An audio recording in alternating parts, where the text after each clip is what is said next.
بصد ادب و احترام اپنے استاذ محترم صدر جمعیت علماء ہند حضرت مفتی ابوذر صاحب دامت برکاتہم سے درخواست گزار ہیں کہ حضرت والا تشریف لائیں اور اپنے مواعظ حسنہ سے ہمارے تشنہ قلوب کو بہراور فرمائیں۔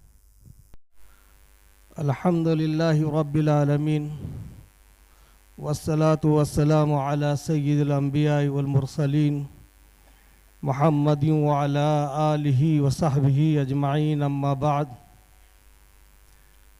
اعوذ باللہ من الشیطان الرجیم، بسم اللہ الرحمن الرحیم۔ یا ایہا الذین آمنوا اصبروا وصابروا ورابطوا واتقوا اللہ لعلکم ترحمون۔ قال رسول اللہ صلی اللہ علیہ وسلم: الناس معادن كمعادن الذهب والفضة وخيارهم في الجاهلية خيارهم في الإسلام إذا فقهوا أو كما قال صلی اللہ علیہ وسلم۔ قابل قدر علماء کرام، دانشوران قوم و ملت، معزز حاضرین، عزیز طلبہ، یہ تکمیل حفظ قرآن کا موقع ہے۔ ہم سب لوگ حاضر ہوئے ہیں مدرسہ رحمانیہ اکہتہ سے تعلق کی بنیاد پر اس بابرکت تقریب میں۔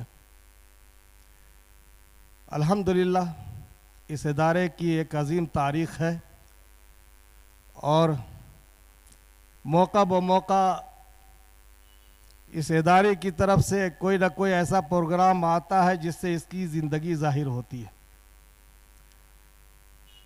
اکہتہ میں نے کہا ہے کہ بہت ہی نہایت ہی زرخیز جگہ ہے، بہت سارے حضرات مختلف فنون و علوم کے مالک مختلف خطوں میں کام کر رہے ہیں۔ اس وقت جو حالات ہیں ہمارے سامنے، ان حالات کے پیش نظر قرآن کریم جیسی عظیم انقلابی کتاب جب ہمیں ملی ہوئی ہے تو ہم کو غور کرنا چاہیے کہ ان حالات میں جب یہ عظیم دولت ہم کو اللہ رب العالمین کی جانب سے ملی ہے اور اس کو ہم اپنے سینوں میں بسائے ہوئے بھی ہیں، پھر ہماری ایسی حالت کیوں بن رہی ہے؟ جبکہ قرآن جو انقلابی کتاب کی حیثیت سے آیا، پوری دنیا میں انقلاب برپا ہو گیا، تو یہ الحمدللہ ابھی بھی ہمارے اداروں میں ہے، اور یہ کتاب پڑھائی جاتی ہے، پڑھی جاتی ہے، لیکن کہیں نہ کہیں ہم سے کمی ہو رہی ہے، جس کی وجہ سے اللہ تعالی ہمارا امتحان لے رہا ہے، اور زبردست امتحان لے رہا ہے۔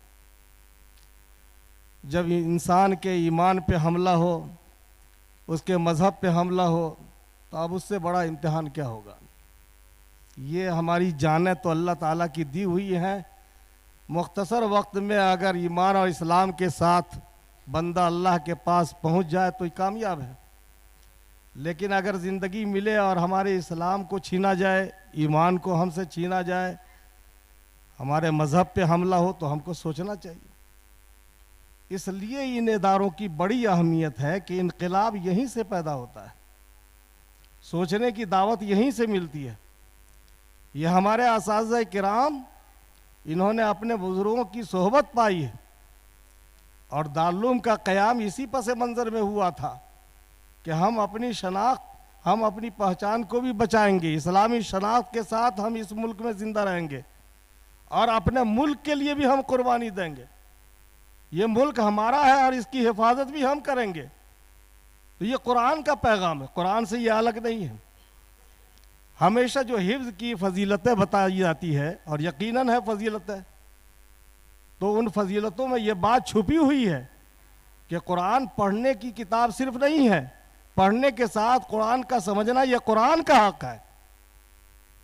بڑی کمی اور کمزوری ہماری طرف سے یہ ہو رہی ہے کہ قرآن سمجھنے کی کوشش نہیں کی جا رہی۔ ہر حالات میں جب قیامت تک کے لیے کتاب ہے تو تمام تر نازک حالات میں قرآن ہماری رہنمائی کرے گا، ہمیں بتائے گا کہ آخر کہاں سے یہ کمزوریاں ہو رہی ہے جس کی وجہ سے ہماری یہ حالت۔ لہٰذا ہم اپنے بھائیوں سے جو پڑھتے پڑھاتے ہیں، جن کو سب سے بہتر کہا گیا عن عثمان ابن عفان رضی اللہ تعالی عنہ قال قال رسول اللہ صلی اللہ علیہ وسلم خیرکم من تعلم القرآن وعلمہ۔ دنیا میں تو بہت سارے کام، اب بظاہر بہت قیمتی کاموں کو آپ دیکھتے ہیں، لیکن فرمایا سب سے بہتر کام یہ کہ جو قرآن پڑھا جائے اور پڑھایا جائے، یہ مشغلہ سب سے قیمتی ہے۔ تو جب سب سے قیمتی کام ہے تو اس کام کے ساتھ ہمیں سب سے قیمتی مرتبہ بھی ملے گا، مقام بھی ملے گا۔ ہم کو ضرورت ہے قرآن کے اندر غور کرنے کی۔ ہم ادارہ کے ذمہ داروں سے گزارش کرتے ہیں، اپنے ہاں بھی میں ایک طالب علم کی حیثیت سے جب بولتا ہوں تو بولنا مشکل ہوتا ہے اپنے بزرگوں کے بیچ۔ ابھی جن کی شخصیت، جنہوں نے تعارف میں جو کچھ کہا، میں نے دعا سمجھ کے قبول کیا ہے، میری وہ حیثیت نہیں ہے، اللہ جانتا ہے، لیکن رات میں ضرور رونا یہ آتا ہے کہ امت کا کیا حال ہونا چاہیے، جسے خیر امت کہا گیا اور خیر القرآن خیر الکتب ہمارے درمیان ہے موجود، اس کے باوجود آپ کی آنکھ سے نیند اڑ جائے گی جب حالات پہ غور کریں گے۔ کس طرح کی پلاننگیں ہو رہی ہیں، پلاننگیں ہوگی، اس سے منع نہیں ہے، لیکن اس کا مقابلہ کی صلاحیت ہم پہ نہیں بن رہی ہے، مقابلہ کرنے کی ہمت نہیں بن رہی ہے۔ تو آخر اس کے لیے سوچنا پڑے گا، انہی اداروں میں بیٹھ کر کے یہاں سے سوچنا پڑے گا، اور ہمیں جب ہم کو یہ ہمارے مزاج میں اس طرح سے پریشانی آتی ہے تو جو بیچارے کمزور ہیں، جن کو اور جگہ سے ہمت نہیں ملتی ہے، ان کا کیا حال ہوگا؟ جو اپنے ایمان کو بچانا چاہتے ہیں، اسلام کو بچانا چاہتے ہیں، اور وہ اس ماحول میں نہیں ہے، مدرسہ کے ماحول میں، غیروں کے ماحول میں کام کرتے ہیں، ان کے ساتھ کیا مشکلات ہیں ہم اور آپ اندازہ نہیں کر سکتے۔ ان جگہوں پہ رہ کر کے انہیں پابندی کرنے اپنے مذہب کی بہت مشکل ہے۔ بہرحال قرآن کریم نے 4 چیزوں کی دعوت دی ہے ایک ساتھ، یہ اسی قرآن میں جس کے بارے میں ذالک الکتاب لا ریب فیہ، یہ ایسی کتاب ہے جس میں کوئی تردد نہیں، کسی طرح کا شک شبہ ہے ہی نہیں۔ لیکن یہ انقلاب کس کے لیے؟ ھدی للمتقین، جن کے اندر اللہ کا خوف ہو اور ڈر ہو۔ پہلا کام جو ہم کو کرنا تھا کسی بھی کام میں، آج چلیے یہ عام ہی بات ہماری رہنے دیں، صرف یہ تکمیل حفظ قرآن کے موقع سے نہیں، لیکن حالات کے پس منظر میں اس کو ذہن میں رکھا جائے کہ کسی بھی کام میں ہمارے اندر جو اجلت پسندی آ گئی ہے وہ ہمارے لیے نقصان دہ، یہ قرآن کی تعلیم کے بالکل خلاف۔ کسی بھی معاملے میں، چاہے وہ اپنے معاملات میں ہو، گھر کے اندر حالات کے اندر ہو، یا سماج کے اندر ہو، جو ہمارے اندر اجلت پسندی آ گئی ہے، جس کی وجہ سے بہت سارے جرائم کا ارتکاب ہم کر لیتے ہیں۔ اللہ تعالیٰ نے کہا کہ اے ایمان والو، صبر اور استقلال، صبر کہتے ہیں برداشت کرنے کو، صرف مصیبت کا جھیلنا یہ صبر نہیں ہے، بلکہ بندگی کے لیے اپنے کو تیار کرنا یہ بھی صبر ہے، اور اجلت میں نہیں آنا بلکہ اپنے پاؤں کو جمائے رکھنا یہ بھی صبر ہے۔ صبر علی الطاعات، صبر علی المعاصی، ہر طرح کا صبر ہے۔ تو ہمارے اندر اس بات کی کمی ہے، تھوڑا سا پڑھ لیا ہم نے، ہم سمجھنے لگے کہ بہت کچھ جان رہے ہیں، من آنم کے من دانم، اور نتیجہ یہ ہوتا ہے کہ اپنے بڑوں کا احترام ہم سے نکل جاتا ہے، اپنے بزرگوں کا اقرار اور ان کا خیال رکھنا ہمارے ذہنوں سے اتر جاتا ہے۔ ضروری یہ ہے کہ اس بات کی تربیت دی جائے اپنی نسل کے اندر، اپنے بچوں کے اندر، کہ آپ ابھی پڑھ رہے ہیں، آپ کے اندر جو تعلیم آ رہی ہے، یہ تعلیم، اس تعلیم کی شکل نظر آئے گی آپ کے ادب سے، آپ کے اخلاق سے، آپ کی محبت سے۔ کاروبار کے اندر ہم کتنی اجلت بازی کرتے ہیں۔ میں اپنی بات بتاتا ہوں، میرا اپنا ایک مزاج ہے کہ اگر کوئی سامان، کسی سامان کی دکان اہل ایمان کی ہے تو میں وہیں جاتا ہوں، اور میں یہ سمجھتا ہوں کہ کوئی بغیر نفع لیے تو دے گا نہیں سامان، لہٰذا کیوں نہیں، ارے کتنا اتحاد دوسروں میں آ گیا، ذرا سوچئے تو، یہ چیز اعلان کی نہیں ہے، لیکن ہمارے اندر تدبر کی تو صلاحیت ہے، غور و فکر کرنے کی تو صلاحیت ہے، لیکن ہم اجلت میں آتے ہیں، پہلی مزاج بنا لیتے ہیں کہ یہاں زیادہ قیمت لی جاتی ہے، ایک یہ، اور دکان والے میں اجلت بازی، جیب میں پیسہ ہے ہی نہیں تو چلے آئے خریدار بن کے۔ یہ دونوں چیز ہمارے لیے نقصان. استقبال کتنا غیروں کے یہاں ہوتا ہے, آپ لیجیے یا نہ لیجیے.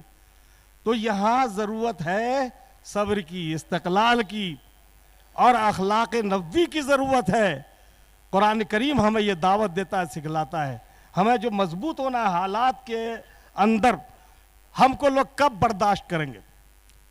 ہم اپنی زمین پہ رہ کر کے بھی نفرت کی نگاہ سے دیکھے جاتے ہیں, سب کو اس کا اندازہ ہے. تو ہم کو کب برداشت کیا جائے گا؟ جب ہم نفع بخش ہوں گے. طے بات ہے کہ جب ہم نفع بخش ہوں گے. اور نفع بخش بننے کے لیے کہا گیا ہے. اللہ کے نبی تاجدار دو عالم محمد رسول اللہ صلی اللہ علیہ وسلم کی تعلیم ہے کہ تم میں کا سب سے بہتر وہ ہے جو زیادہ نفع بخش ہو. ہم کو نفع بخش بننے کی ضرورت ہے. دوسری بات جو کہا گیا وہ تیاری کرنے کے لیے کہا گیا. تیاری دو طرح سے ہوتی ہے, ایک تو مانوی اور ایک ظاہری. باطنی اور ظاہری دونوں تیاری کی ضرورت ہے.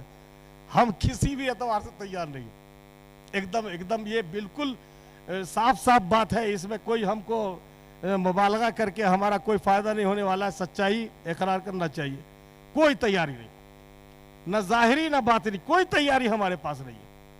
اور صرف بس یہ کہ ہمارے ساتھ اللہ, بغیر باطنی کی تیاری کے اللہ ساتھ ہو جائے گا. حضور کا ایک حکم کرتا ہے, غزوہ احد میں ٹوٹتا ہے تو پوری فتح شکست سے تبدیل ہو جاتی ہے, اور سینکڑوں حضور کے احکامات کو ہم توڑتے ہیں اور پھر کہہ دیتے ہیں اللہ ہمارے ساتھ ہے. کیسے کہتے ہیں ہم اللہ ہمارے ساتھ ہے؟ اللہ اس وقت ہمارے ساتھ ہوگا جب اللہ تعالیٰ کے احکامات نہ ٹوٹے, حضور کے احکامات نہ ٹوٹے. تیاری دونوں طرح سے ہونی چاہیے. تیاری تو یہ ہے کہ تمام ہر طرح کے علوم سے یہ مزین کیجئے, اپنی نسل کو تیار کیجئے. ہر شعبے میں ضرورت, ہر شعبے میں اپنے بچوں کی ضرورت ہے. یہ جو محدود ہم نے ذہن بنا رکھا ہے یہ بالکل غلط ہے. ذہن کے اندر توسع ہونی چاہیے. ہمارا بچہ قرآن پڑھتا ہے تو قرآن کا ٹرانسلیٹ بھی وہ انگلش میں کرے. ارے حافظ بنا کے آپ دے دیے کالج میں, یہ سوچ کی غلطی ہے, یہ سوچ کی تنگی ہے. اس کو تبدیل کرنے کے قرآن کی خدمت وہ کرنا چاہتا ہے. کیا قرآن کی خدمت میں وہ انگلینڈ نہیں جائے گا, برطانیہ نہیں جائے گا؟ لہٰذا تیاری کا مطلب ہے کہ ہر طرح کے علوم سے مزین کرنا ہے. یہ ہمارے اندر ابتدائی طور پہ, اگر بنیادی طور پہ ہمارا دینی مزاج مدرسوں میں بنا دیا گیا تو یہ بڑا کردار ہے اداروں کا, یہ معمولی چیز نہیں ہے. لیکن ہر ایک کام کو یہی ادارہ نہیں کرے گا. آپ کو اور دنیاوی اداروں میں جانا پڑے گا اور اپنے بچوں کو لے جانا پڑے گا, اور اس کے لیے محنت کرنی پڑے گی, اس کی نگرانی کرنی پڑے گی. دوسری قوموں کے اندر بہت اس کی اہمیت ہے اور ہمارے اندر کوئی اہمیت نہیں ہے. ایک تو یہ کہ سوچ غلط ہو گئی ہے. ہم ہر کام کو اللہ کی رضا کی نیت کر کے ہر کام کو عبادت بنا سکتے تھے, لیکن ہر کام کو ہم نے دوسروں کی طرح دنیا کا کام بنا دیا, پیشہ کا کام بنا دیا. ہم اس لیے اپنی آبادیوں میں اداروں کو قائم کریں کہ یہاں ہم دینی ماحول میں ہم اونچی سے اونچی تعلیم کا انتظام کریں گے. یہ نیت آپ کے اس کام کو, آپ کی یہ نیت عبادت بنا دے گی. اس لیے ضرورت ہے تیاری کرنے کی مستقل. اور ظاہری تیاری تو آپ جانتے ہی ہیں, ہمارے ہاں جو ہے نا وہ مچھردانی کا ایک بتہ ہے بس, جس سے ہم سانپ مار سکتے ہیں, اس کے علاوہ کچھ نہیں ہے. اب اس کے بعد ہم مطمئن بیٹھے ہوئے. ہمارے اندر یہ تدبر کی صلاحیت قرآن دیتا ہے. قرآن نے کہا ہے کہ قرآن تعلیم کے ساتھ حکمت کی دعوت دیتا ہے اور قرآن فہمی کی دعوت دیتا ہے. قرآن کو گہرائی کے ساتھ سمجھنے کی ضرورت ہے. تو دوسری یہ ناانصافی ہو رہی, قرآن کا حفظ ان بچوں کو کرایا, یقیناً یہ بہت باعث برکت, اور قرآن سے بڑھ کے تعلیم حاصل کرنے والا کون سا علم ہو سکتا ہے. اور جو مراتب بتائے گئے ہیں, جو درجات بتائے گئے ہیں, جو معزز علماء کرام کی زبانی سے آپ سنتے رہتے ہیں مستقل, وہ سب پہ نگاہ رہے. لیکن یہ تو ذہن میں رہنا چاہیے کہ قرآن ہمارے سینے میں ہے, قرآن ہم سے کیا کہہ رہا ہے. اس لیے ان بچوں کو بھی کہنا ہے, ان کے گارجینوں سے بھی کہنا ہے کہ اب آپ کی ذمہ داری بڑھ گئی, اب آپ کی ذمہ داری ہو گئی کہ ان بچوں کو اتنا وقت دیجئے, اتنا فارغ کیجئے کہ قرآن کی سمجھ ان کے اندر آئے. اس کے لیے عربی تعلیم کے 2-4 درجات ضروری ہیں. جو تجوید پڑھائے جاتے ہیں بچے نا, قرأت جو پڑھائے جاتے ہیں, ان کے لیے عربی سوم چہارم تک پڑھنا ضروری ہے. قواعد عربی کے قواعد تاکہ وہ قرآن کو سمجھ سکے۔ تو اس لیے یہ ہم اداروں کو دیکھیے، میں ایک بات بہت ادب کے ساتھ کہنا چاہتا ہوں کہ چاہے وہ جتنا بھی قابل ہو اور علم والا ہو، کوئی بھی معلم ہو، استاذ ہو، اگر وہ پڑھاتا رہے گا، کام کرتا رہے گا، دوسروں تک علم پہنچاتا رہے گا، تب تو اس کا علم بڑھتا رہے گا۔ اور اگر کام کرنا چھوڑ دیجئے یہ سوچ کے کہ اب ہمارے مناسب نہیں ہے کہ میں چھوٹے بچوں کو پڑھاؤں، میں اب بہت اونچا ہو گیا، تو آپ گئے کام سے۔ کہنے کو ایک صاحب کہہ رہے تھے، میں مولانا حضرت مولانا شیخ فخر الدین علی، شیخ فخر الدین، شیخ الحدیث دارالعلوم دیوبند، میں ان کا شاگرد ہوں، اور وضو کے فرائض وہ 5 گنا رہے تھے۔ یہ جب آدمی پڑھنا پڑھانا چھوڑ دیتا ہے تو اس کا علم بالکل کمزور ہو جاتا ہے، وہ خود اس کے کام کا نہیں رہ جاتا ہے۔